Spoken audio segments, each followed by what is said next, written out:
minha primeira pergunta é sobre a imersão que foi realizada por vocês para a realização desse projeto.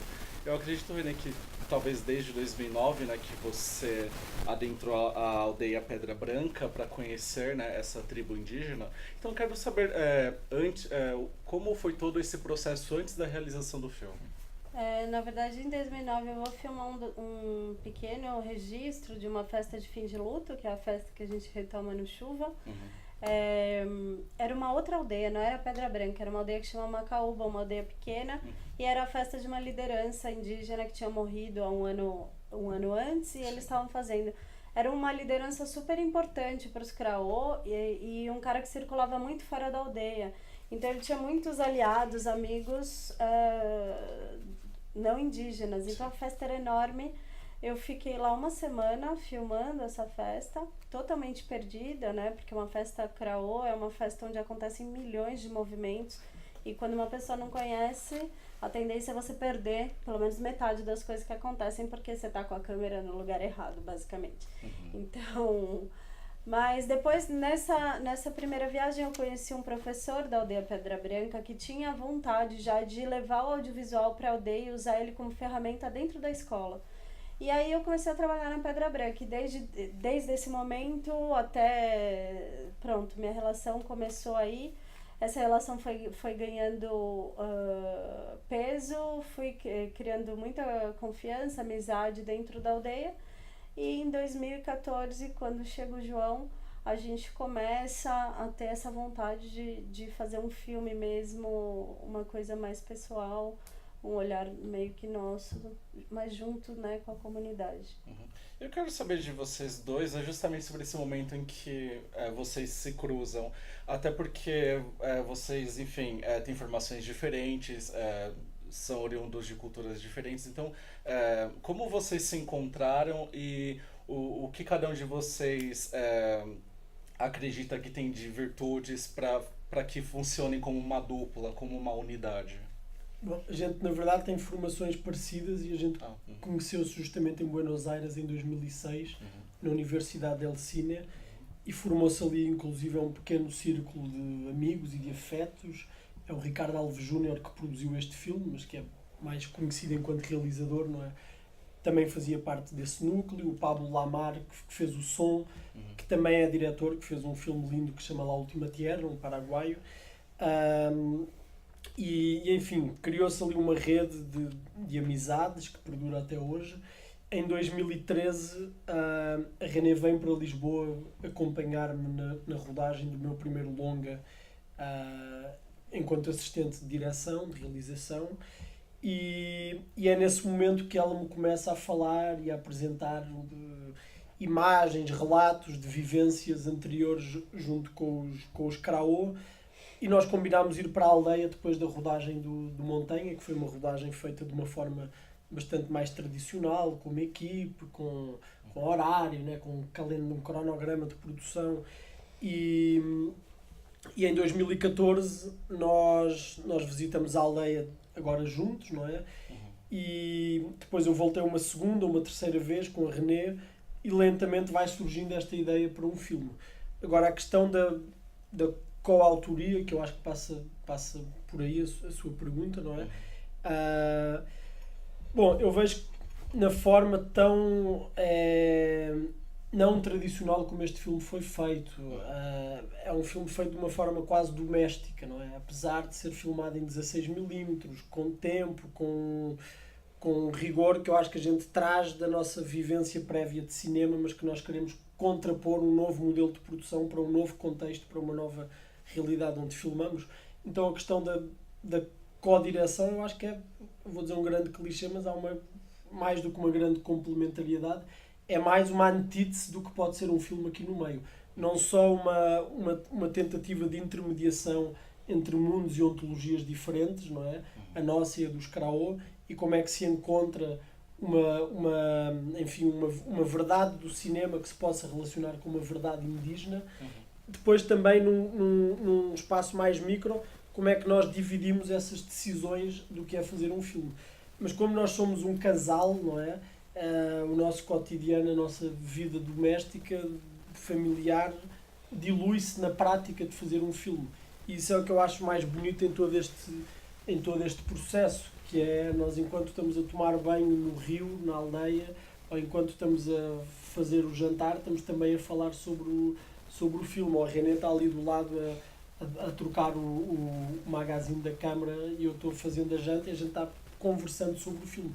Então acaba por ser uma negociação que não é muito diferente daquela que é feita no espaço doméstico, não é? Eu sou muito curioso em relação ao processo que vocês estabeleceram em relação a determinar um estilo para esse filme, porque de um lado temos uma questão que me parece muito ficcional, que é essa jornada de um protagonista que, enfim, está um pouco confuso em relação ao papel que ele deve assumir, né? Ainda tão jovem, mas ao mesmo tempo vocês estabelecem uma observação quase documental dessa dinâmica, né, em uma aldeia indígena. Então eu quero que vocês comentem sobre as discussões que vocês tiveram até determinar esse estilo, né, esse quase hibridismo que é no filme. Eu acho que essa busca, ela não aconteceu assim, dessa forma, né? Nem foi prévia ao filme. Nem foi prévia ao filme. Eu acho que a nossa grande preocupação era qual seria buscar a maneira mais justa de abordar cada sequência. E que cada sequência pudesse ter a sua forma, e que essa forma não tinha necessariamente que ser a mesma para todo o filme. Quer dizer, a gente, nessa não busca, eu acho que a gente acabou chegando nesse resultado. Nunca teve uma racionalização do que seria o filme, nenhuma preocupação se a gente ia chamar ele de ficção ou documentário ou docu, sei lá. Agora cada vez há mais e mais nomes para falar do que no fundo é um filme. Quer dizer, eu acho que a importância era buscar uma forma justa de abordagem para cada sequência. A gente, por exemplo, sabia que era impossível produzir uma festa de fim de luto.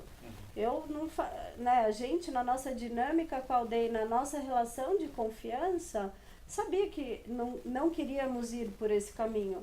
Então, é claro, essa realidade da nossa relação, do que a gente considerava importante, foi determinando como a gente deveria filmar cada sequência. Então, o filme se permite caminhar por momentos, por uma mise-en-scène muito clássica, né? Quase de cinema clássico, com plano, contraplano, diálogos um pouco mais trabalhados. E por outros momentos a gente simplesmente vai levar a câmera para um lugar onde a gente sabe que vai acontecer determinado movimento que a gente quer filmar e ali tentar posicionar a câmera no lugar certo e deixar as coisas acontecerem ali na frente. Depois é claro que o cinema vai fazer essa mágica de costurar as coisas e dar algum sentido maior para aquelas imagens todas. Enquanto essa liberdade em termos técnicos, porque de um lado há o fato de que esse é um filme que vocês captaram em 16mm, e acredito que talvez seja um formato que traz os seus desafios, né? Quando vocês se estabelecem como esses cineastas que estão observando o entorno, né? Mas também até mesmo em relação de dramaturgia, porque vocês estão lidando com pessoas reais que estão interagindo numa língua nativa que de repente contrapõe o que vocês estabeleceram já como roteiro, como uma escrita. Então, como foi lidar com essas questões? Na verdade, a gente sabia que o roteiro era apenas um mapa muito turvo que nos permitia não nos perder totalmente, não é? A gente sabia que o filme ia ter essa viagem de ida e volta do Yankee para a cidade, que é também uma viagem não só geográfica, mas iniciática, não é? Na sua relação com a paz-lança, na sua reconfiguração com a morte, com o espírito do pai. E, portanto, nós não tínhamos esse receio ao mesmo tempo que, se calhar, outros realizadores têm do digital, que é poder deixar a câmara ligada durante horas e filmar tudo, não é? A gente tem muita dificuldade em ligar a câmara, na verdade. A gente sente que, além de critérios estéticos de cinema, critérios formais, mas há também alguns imperativos éticos que nos impedem de filmar em determinados momentos. Então nós não nos sentimos limitados pela falta de tempo, não é? Filmámos com 85 latas, portanto deu uma média de 1:5, 1:6 do que temos no filme. Não há assim tanto material que tenha sobrado fora do filme. Há coisas que não entraram, mas não é um filme em que temos 100 horas de rodagem e escolhemos 2, não é? Mas por outro lado, o negativo, nós sentimos justamente que aquela câmara com 20 e tal anos de idade, de ferro, dura, pesada, tinha uma relação de segurança e de confiança também com a própria câmara, não é? Muito mais profunda do que com uma câmara digital feita de plástico por uma fábrica que produz 1000 câmaras por dia. E por outro lado, há uma relação também que é estética, mas eu acho que também filosófica, não é? As câmaras digitais, no fundo, elas não filmam a realidade, elas são uma interpretação da realidade. Uma câmara da Sony, da Canon ou da Panasonic, ela vai filmar uma mesma montanha com cores e com definições diferentes. Então é mais uma camada entre nós e a realidade. Nós somos vítimas dessa ideologia estética que cada fabricante impõe na sua câmara. E o negativo é por alquimia, não é? Há um vidro entre a lente e o nosso olho e um vidro também entre a lente e o negativo que está que está reagindo à realidade, mas ele não está interpretando a realidade, não é? Portanto, nós queríamos também, tem muito a ver com essa relação de confiança mesmo na matéria, não é? Depois, do ponto de vista prático, claro, há uma dificuldade que é fazer chegar o negativo a São Paulo. Nós a cada 1 ou 2 meses, filmámos durante quase um ano, durante 9 meses, juntávamos as latas das últimas semanas e íamos até Palmas. O Vítor, nosso amigo, ia até Palmas, enviava para São Paulo, depois de São Paulo o material era enviado novamente, então nós estávamos sempre com um atraso em relação ao que tínhamos filmado e ao que tínhamos visto, não é? Mas eu acho que essa dificuldade era muito mais fácil de contornar do que, por exemplo, ter que lidar com um equipamento que esquenta ou que o software pode ter algum problema. Ou com ter que fazer 1000 backups de cada coisa que se filma. Então... E na verdade eu acho que este filme é uma espécie de prova de que é possível filmar em 16mm sem ter todo aquele peso corporativista de uma equipa gigantesca de cinema, não é? Agora, se nós pensarmos também hoje, parece que filmar em negativo é uma coisa complicadíssima. Olha como o Flaherty filma o Nanook, não é?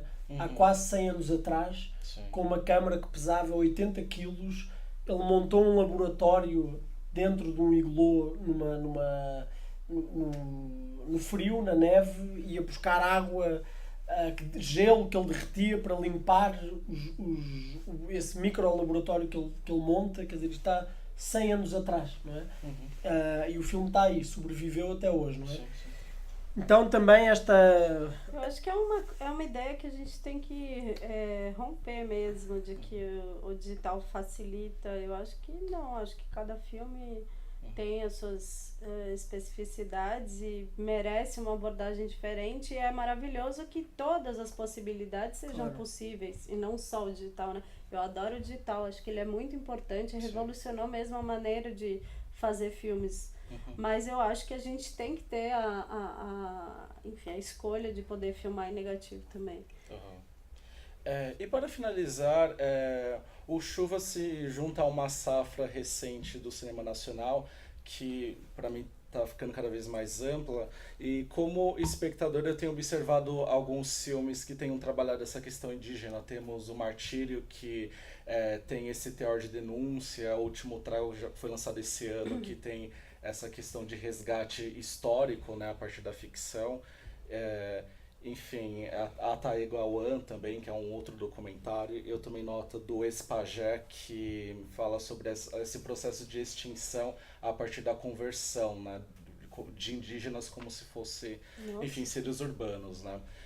Como vocês reconhecem o filme de vocês, né, dentro dessa safra, e quais são as principais pautas que vocês querem levantar e que vocês já viram presente a partir da circulação desse filme por festivais desde o ano passado? Eu acho que o filme ele dialoga talvez com. Na verdade, eu acho que o Chuva, o que ele faz, que eu não sei muito bem como enquadrar ele, mesmo porque eu não vi alguns desses filmes que você cita, mas eu acho que o Chuva, a grande coisa que eu acho é tentar uma aproximação a uma intimidade de um personagem, né? E tentar mesmo perceber as nuances mais sutis desse micro e onde, né, dessas relações que o Yang estabelece com esse mundo espiritual, com seus parentes, né? Eu acho que a gente nunca teve a pretensão de dar conta nem sequer da cultura Kraô, quanto mais de uma cultura, falar das culturas indígenas, né? E eu acho que nesse sentido o filme talvez ele busque um diálogo não sei, talvez. Ai, não sei. Tô pensando aqui. Eu mesmo tenho alguma dificuldade em inserir o filme numa genealogia do cinema brasileiro, não é? Claro que há filmes que para nós são muito importantes, não é? Muitos deles são produções indígenas recentes, não é? Filmes Sim. que felizmente começam a sair do circuito académico e a ser mostrados em ambientes mais amplos, a circular também pela internet. Além destes filmes, há alguns filmes com indígenas, mas com realizadores não indígenas, que para nós são muito importantes. Serras da Desordem, Conversas no Maranhão, do Tonacci, que são filmes para nós absolutamente fundamentais pela forma como conseguem estabelecer uma mediação intercultural nos seus modos de produção, nos seus modos de contaminação mútua, e como há uma negociação que é visível no filme do princípio ao fim, essas tensões de como é fazer um filme em contexto de alteridade, e como se afirmam essas angústias também no filme, não é? Nos filmes do Tonacci. Depois também por outros motivos o Iracema, uma Transamazónica, também é um filme que nos interessa muito por esse movimento de diálogo e de confronto entre algo que está a acontecer naquele momento e que tem repercussões hoje. E claro, o Martírio, que é um colosso, é um monumento, e não apenas por aquilo que denuncia, mas até por aspectos cinematográficos que às vezes eu acho que são até passados para segundo plano quando se fala do Martírio, porque eu acho que é um filme ultra complexo na sua linguagem também, né? Que marca uma relação, não é? Ela afirma essa relação do Carelli, Vicente Carelli com essa comunidade, com essas pessoas, com claro. Essa cultura. Mas eu tenho sempre muitas reticências em tentar participar na construção de uma genealogia e de um cânon, porque eu acho que justamente esses cânones normalmente deixam de fora, injustamente, muitos outros autores e fazedores de imagem, não é? Ainda mais quando a gente pensa que o cinema feito por indígenas hoje no Brasil tem uma produção tão rica e tão diversa, né? E que é tão subestimada, né? Eu acho muito complexo, porque quando você cita esses filmes que são ditos filmes indígenas, na verdade não são filmes, são filmes de olhares de alguém sobre algum povo, alguma coisa específica de algum...